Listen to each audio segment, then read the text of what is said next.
Hola, ¿cómo estás? Bienvenido, bienvenida a un nuevo resumen de la lección de Escuela Sabática Joven.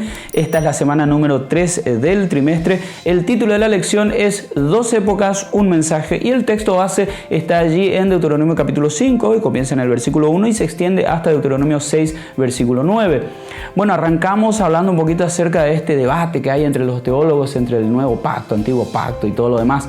Vamos a hablar puro pacto durante este trimestre. Recordando también que existen personas que toman las características del antiguo pacto y todas las referencias que hay en la Biblia sobre el antiguo pacto y las aplican única y exclusivamente a ese pacto que se hizo entre Dios e Israel en el Sinaí. Nosotros vamos a ver que eso, no es tan acertado, pero recordemos algunas de las características a las cuales nos estamos refiriendo. Nuestra lección las enumera, ponemos bien la lección y leemos. Dice, se presenta bajo la figura de un tutor o guía que ya no es necesario una vez que acudimos a Cristo. Está allí en Gálatas capítulo 3, versículos 24 y 25. Es un pacto según la carne, no según el Espíritu. Gálatas 4, 23, 30. Es una alianza que mantenía a la gente bajo la ley y no bajo la gracia. Dice Romanos 6, 14. Y esta frase, bajo la ley, bajo la gracia, seguramente ya la escuchaste muchas veces. Es un pacto que se volvió obsoleto con la llegada del nuevo pacto, dice Hebreos 8:13, y hay otras características más, pero quiero concentrarme solo en estas. Y fíjate cómo son bastante negativas, y como que no tienen nada que ver con esas promesas y garantías del nuevo pacto que presenta Hebreos capítulo 8, versículos 10 al 12. Pero, oh sorpresa, habíamos visto la semana pasada que este nuevo pacto en realidad es la repetición prácticamente palabra por palabra de Jeremías capítulo 31, versículos 33 y 34. De hecho, vimos que en ambos lugares de la Biblia este nuevo pacto se fundamenta o se define por 4 promesas. La primera, pondré mi ley en su mente y la escribiré en sus corazones, dice Jeremías 31, 33. Aquí hablamos de santificación.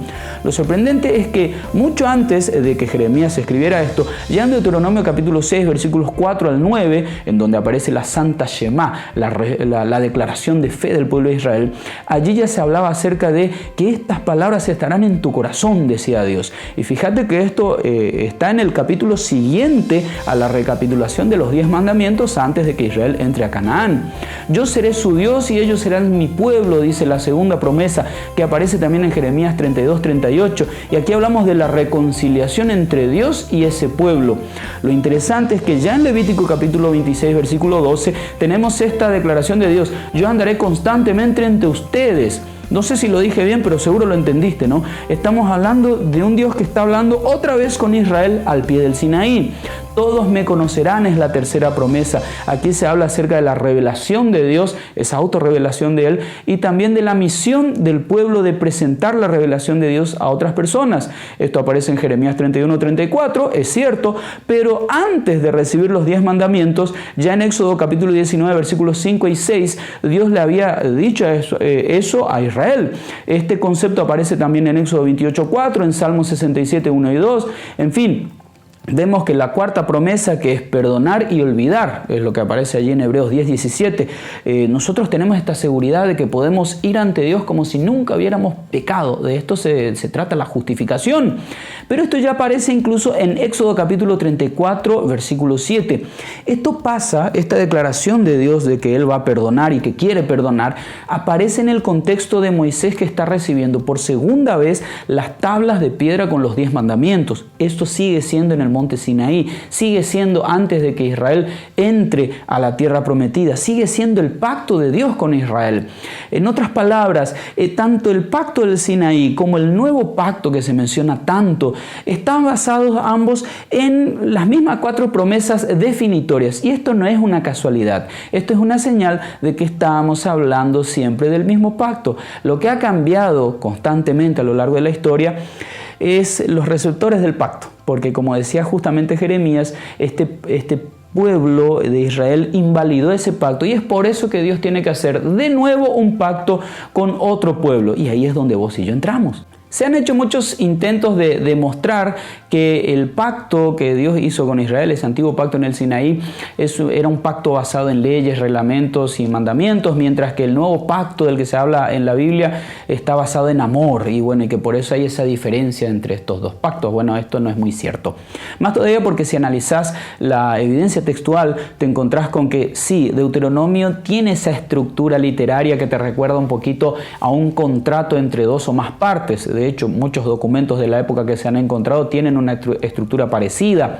Y hasta el nombre Deuteronomio, que viene del griego, significa repetición de la ley, te da esa idea. Sin embargo, cuando comenzás a leer, te vas a dar cuenta de que encontrás muchísimas referencias al amor. Y es uno de los libros que tiene más referencias al amor en toda la Biblia. De repente Juan le supera, Salmos tiene así un poquito más de referencias, pero Deuteronomio se pasa. Fíjate que en Éxodo capítulo 20, versículo 6, que estamos hablando ahí de los 10 mandamientos, es cuando Dios está haciendo este pacto en el Sinaí con Israel. Se repite esto en Deuteronomio capítulo 5:10. Ahí está esta declaración. Y hago misericordia por millares a los que me aman y guardan mis mandamientos. Algo que por ahí nos cuesta a nosotros, ¿no? Porque en hebreo la palabra que se usa en realidad es Hesed.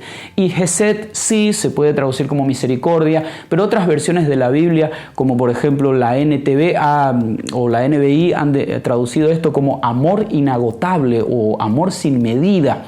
Eso es Hesed. O sea, ya hay amor en los 10 mandamientos. Amor a las viudas, a los huérfanos, a los extranjeros. Eso es algo que se repite en el libro de Deuteronomio. Y tengo ahí escritos los versículos porque son muchísimos, así que te lo voy a leer. Deuteronomio 7, 8 y 9, capítulo 10, versículo 15 y versículo 18, capítulo 24, versículo 19, capítulo 27, versículo 19. Esa palabrita Hesed no solo se da allí en Deuteronomio, sino que se repite, por ejemplo, en Salmos capítulo 136 o en el Salmo 136. Y allí aparece 26 veces el amor de Dios, ese Hesed eterno hacia la humanidad. Y es algo que ni siquiera pasa en el Nuevo Testamento. Así que cuidado con esto de que el amor es del Nuevo Testamento y lo del Antiguo Testamento es solo castigo y fuego y azufre. No, eso no es así. La Shema, hablábamos de esta declaración de fe del pueblo judío que está en Deuteronomio capítulo 6.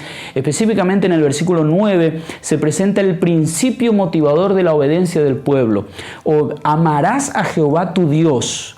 Y luego de amar a Jehová tu Dios, allí pondrás en práctica todo lo que Él te ordena.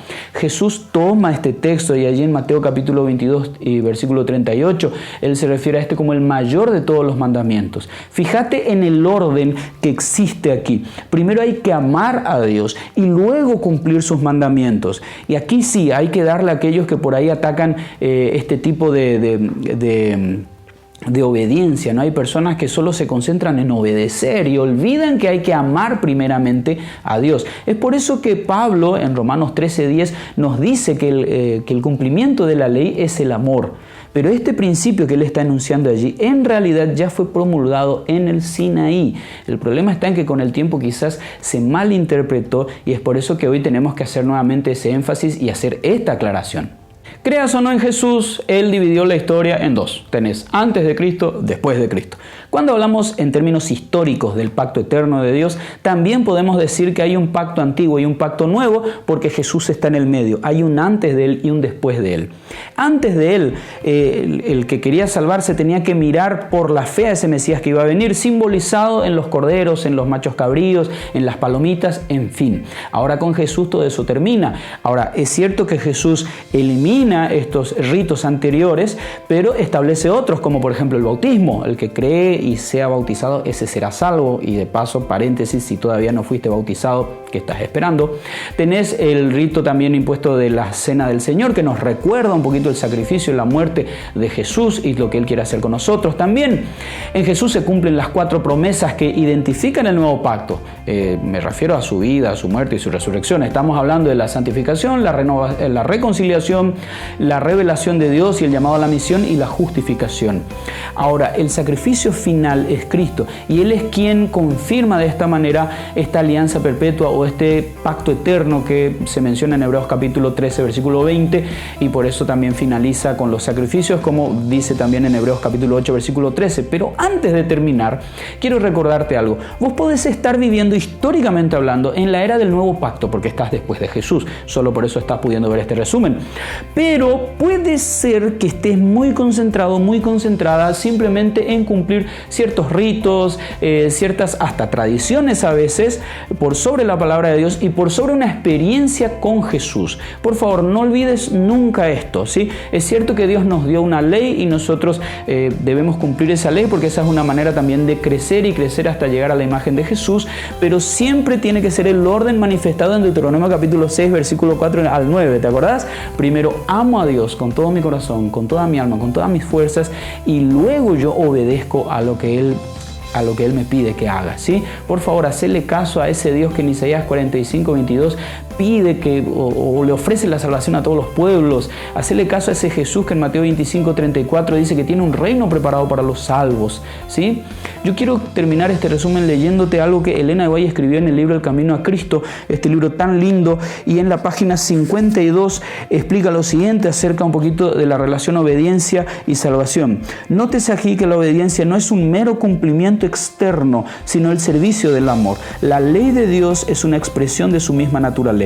Es una personificación del gran principio del amor y en consecuencia el fundamento de su gobierno en el cielo y en la tierra. ¿Cómo está siendo tu experiencia con el pacto? ¿Cómo está siendo tu experiencia con Dios? Te dejo esas preguntitas para que reflexiones y allí solito en tu corazoncito vayas tomando decisiones con el Espíritu Santo. ¿Te parece? Que Dios te bendiga, que sigas teniendo un excelente día y nos vemos la semana que viene.